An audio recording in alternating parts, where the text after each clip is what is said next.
Are you really this hateful? Like, do you really hate everybody like this, or is it just like for jokes? I basically don't really like anyone in general, so So you hate everyone equally? pretty much, yeah.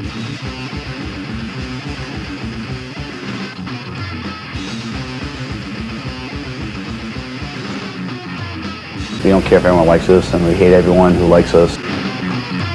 A hateful, spiteful, just angry mess of a human being, you know? From controversial stage shows, fights with other band members, chaotic music, and becoming the founder of a band that I can't even say the name of, there is one man who is considered to be the most controversial in a genre that is already packed with controversy. And that man is Seth Putnam. He has been described by some as apathetic, nihilistic, bigoted, and hateful, whilst also being described by others as warm, creative, funny, and a trailblazer in his genre of music. If there's any word to describe this man, we will find it today. But one thing is for sure, if you could describe him or his music perfectly, he would not care in the slightest.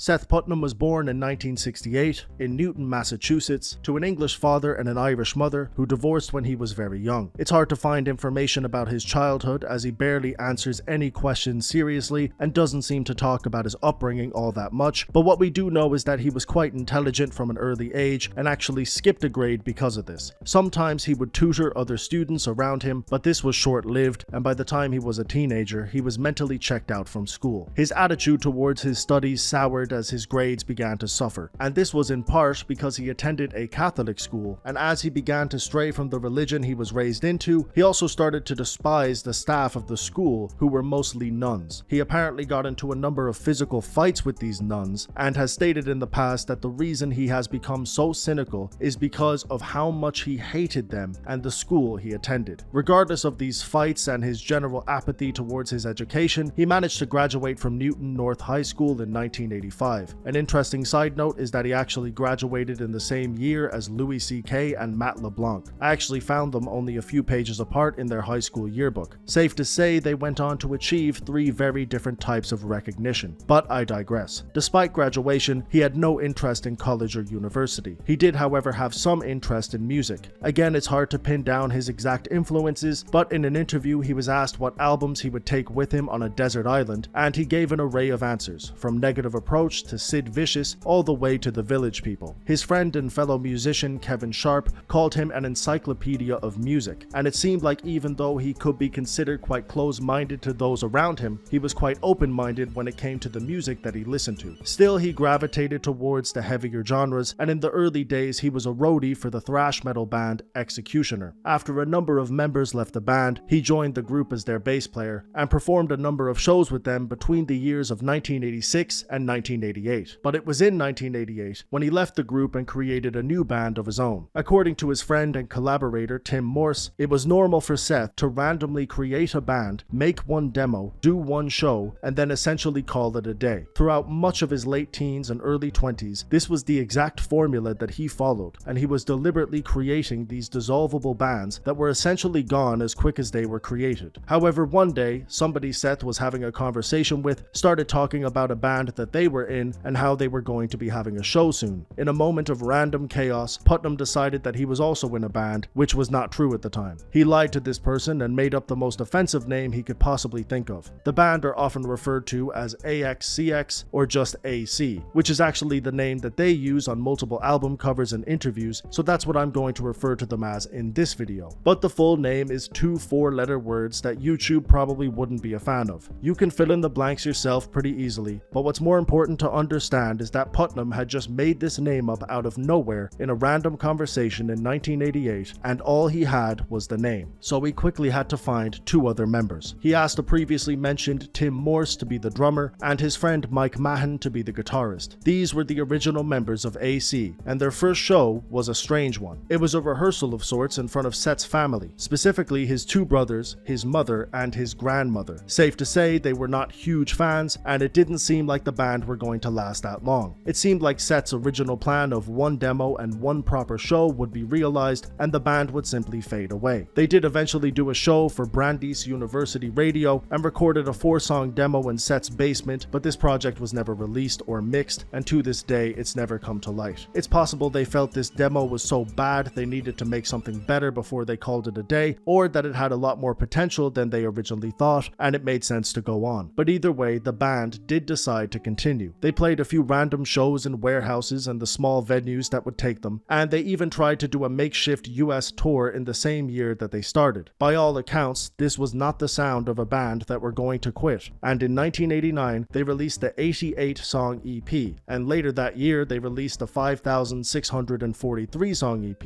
Both were relatively well received and even caught the attention of a couple of independent record labels, but the band decided to turn down every deal that was put on the table. In 1990 they went to Europe and performed a number of shows, mostly in Germany, but after the group decided they had done all they could with the band, they parted ways. Of course, we know that this did not last long, and if anything, they were only getting started.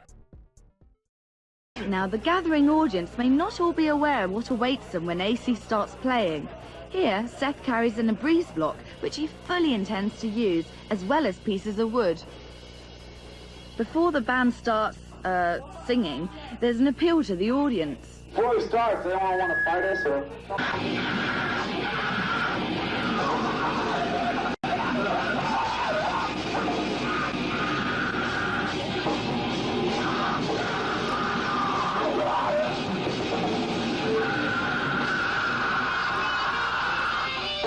Audience participation is their strong point. A lot of our shows involve mostly audience members getting hurt.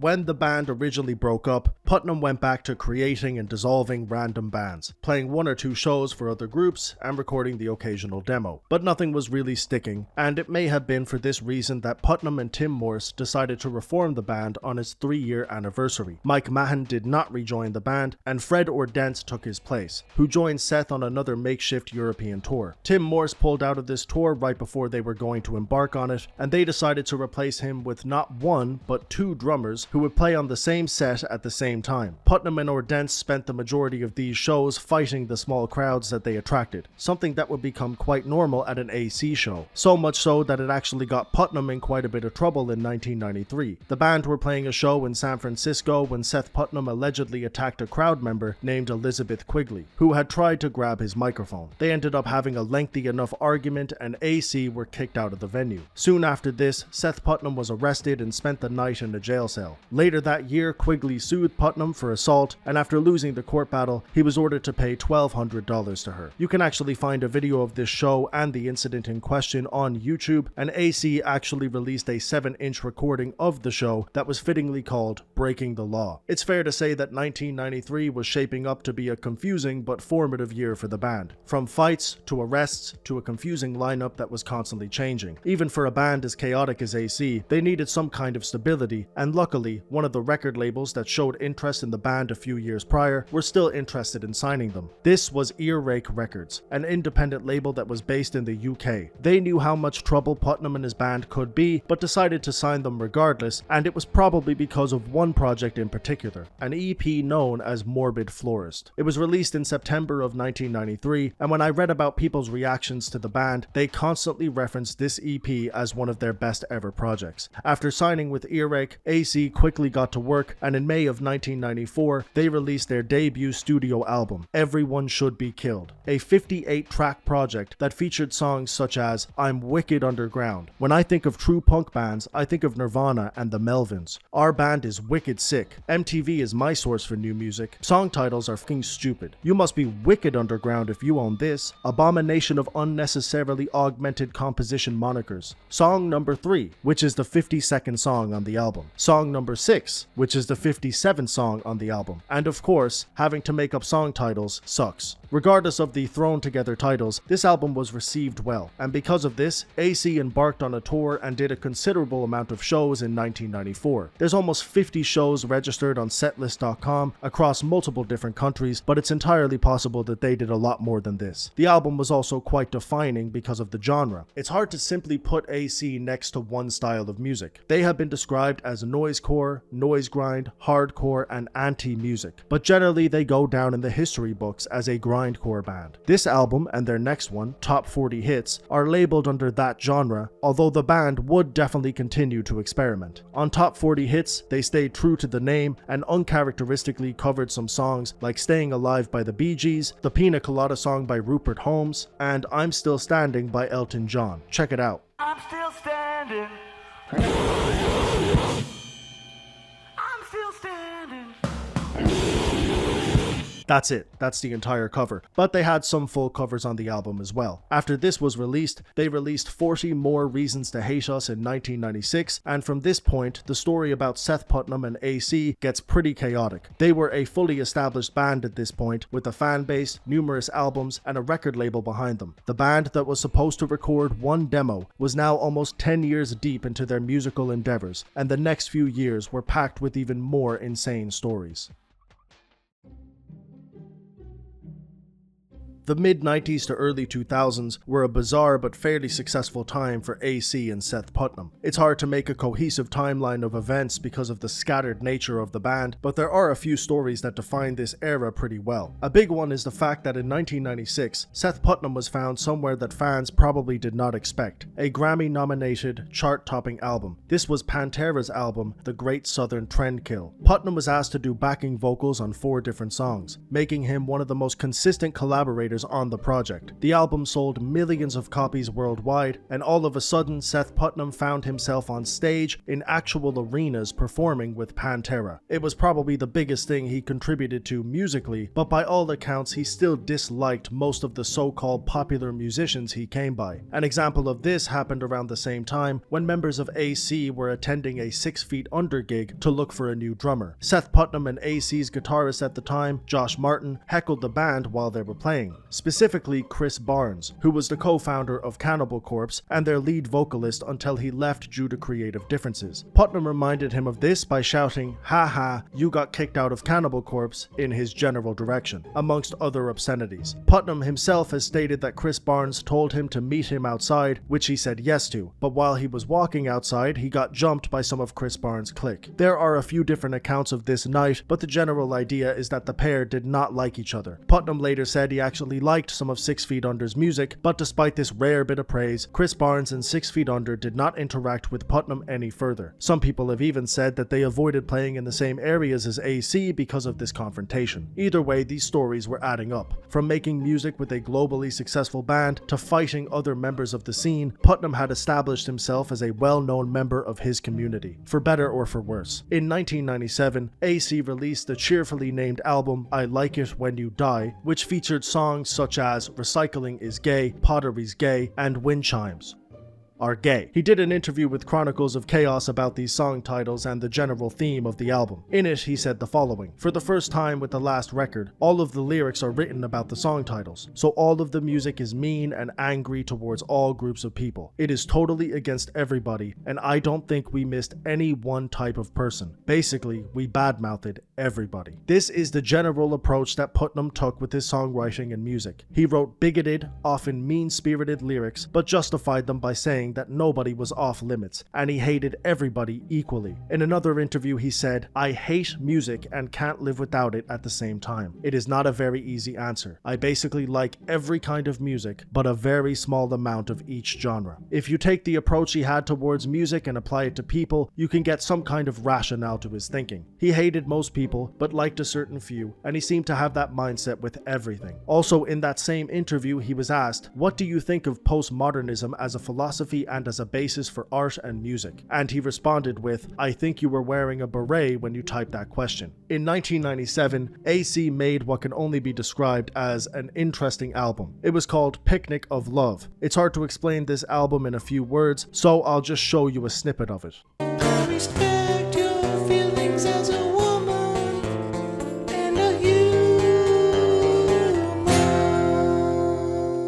The album was described as anti-folk and featured songs such as Greed is Something We Don't Need, Saving Ourselves from Marriage, My Woman, My Lover, My Friend, and In My Heart There's a Star Named After You. Although it is by far the furthest thing from what AC normally sound like, their fanbase enjoyed the satirical take on soft folk music, and it even showcased some of Putnam's technical ability as a musician. There was genuinely some interesting composition, even if it didn't take itself seriously at all. After this, the band released the album It Just Gets Worse, which was again packed with as many offensive song titles as you can imagine, but the album's title might have had a little bit of foreshadowing because this is the end of a long era. At this stage, AC had released an album every single year since 1994, but this would be their last album until 2008. They would release a few EPs, a few singles, and a couple of live albums, but in general, the bulk of AC's discography ends here. Considering Putnam's abrasive personality, this was his most consistent period of time by far, and he had taken it to heights I don't even think that he thought possible. Hundreds of live shows, tours in Europe, America, and even Japan, playing with successful bands, and becoming an infamous member of the music world. Putnam had lived out a confusing, chaotic, but strangely successful decade. Unfortunately, the 2000s would not be as kind. The chaos would start to catch up, and the beginning of the end was near.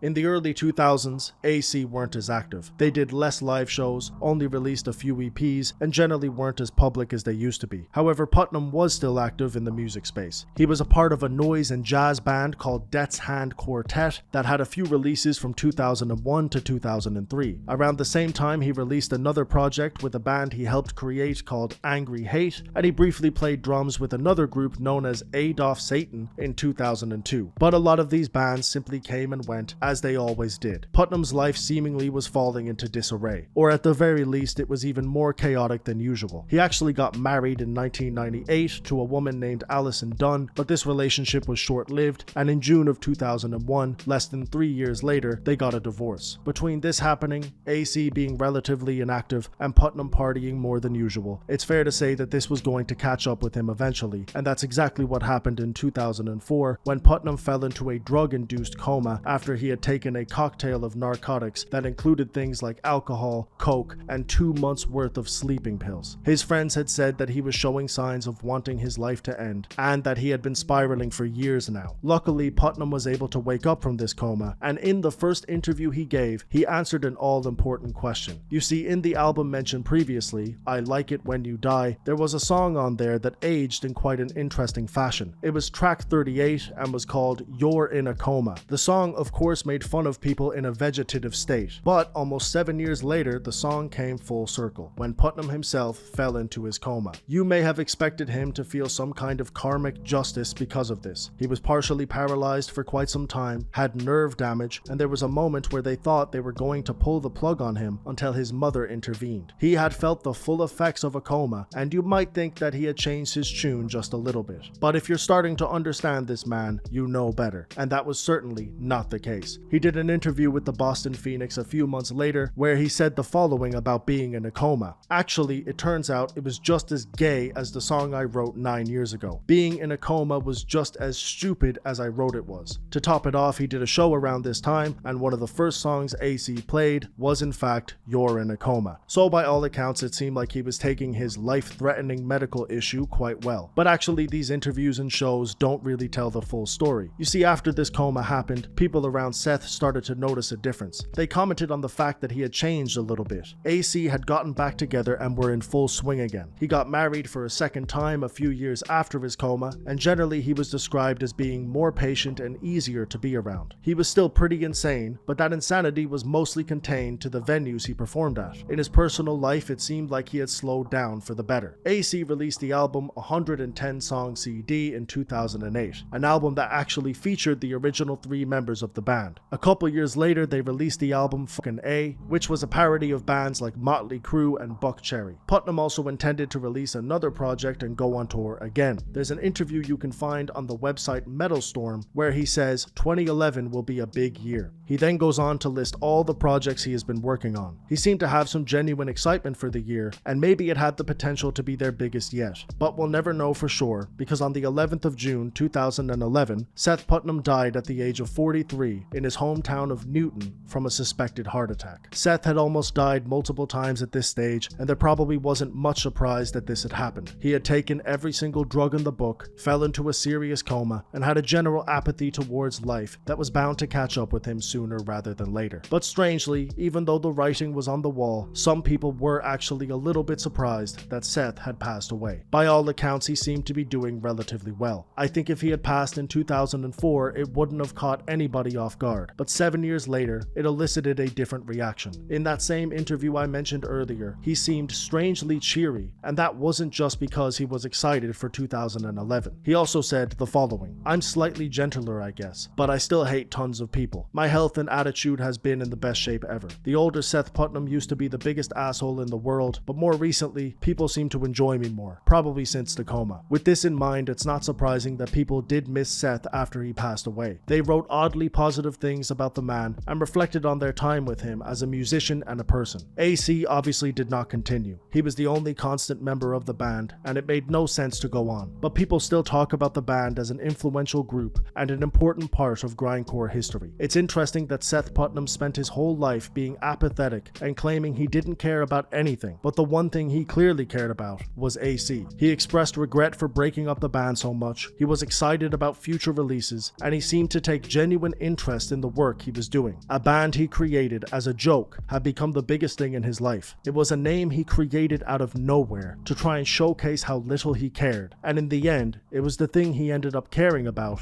the most. And when you think about that, when you really break it down, it's hard to deny that that is pretty gay.